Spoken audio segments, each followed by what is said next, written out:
Recently, residents have been sharing their love of reading with the community by setting up free little libraries right on their front lawns. My husband does a lot of traveling for work, and when I traveled with him or if we took family trips, I would see these little libraries all over, and I would stop and check it out. Always found something inside, and my family surprised me for my birthday 2.5 years ago.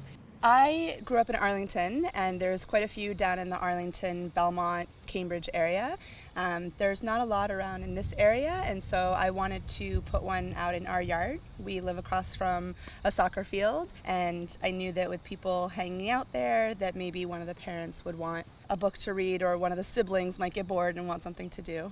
We started a book club with our church last year in the fall, I think, and just from conversation that we were having during the book club, it sort of came up organically from that wouldn't it be a great idea to have a little free library as a way to reach out to the community and share our love of reading with other people. Through the nonprofit organization Little Free Library, residents can purchase the tools to build their own and register it on their official website.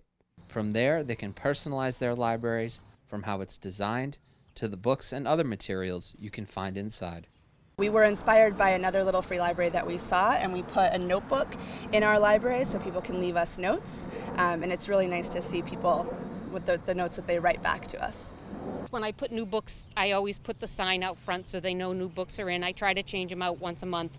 But when I was first setting up, my neighbor created a sticker for the inside of my books, because I have a theme to my library. My library's drink coffee, read books, be happy. And I just like to keep it decorated so that people will stop and it's eye-catching. And then if they want to sit and read a book or check out the books, I like to have the bench there too. These little libraries have become the go-to destinations of local neighborhoods.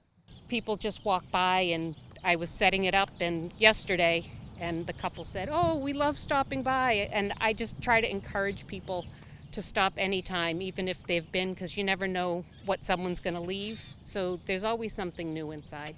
I think it's been really positive. I had a call from another church asking us, hey, how did you build your little free library? We'd like to do one too. So I think it's just great to see it spill out and continue to grow. Just a way of being a visible presence, even though we're not meeting physically in the building right now.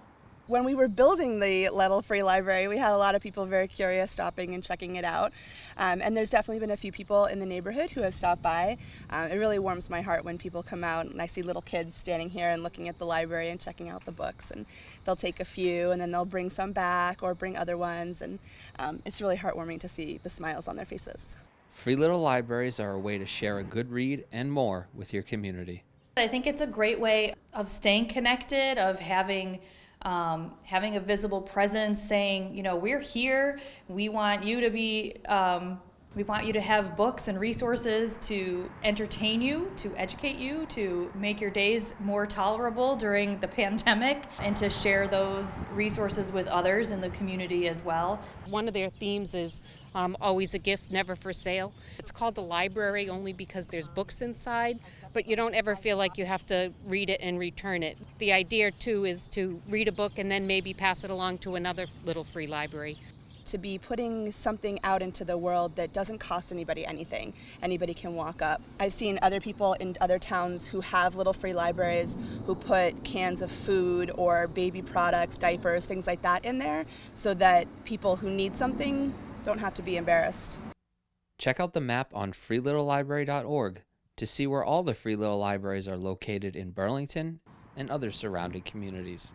Until next time, this is Chris Flaherty for BNEWS Weekly.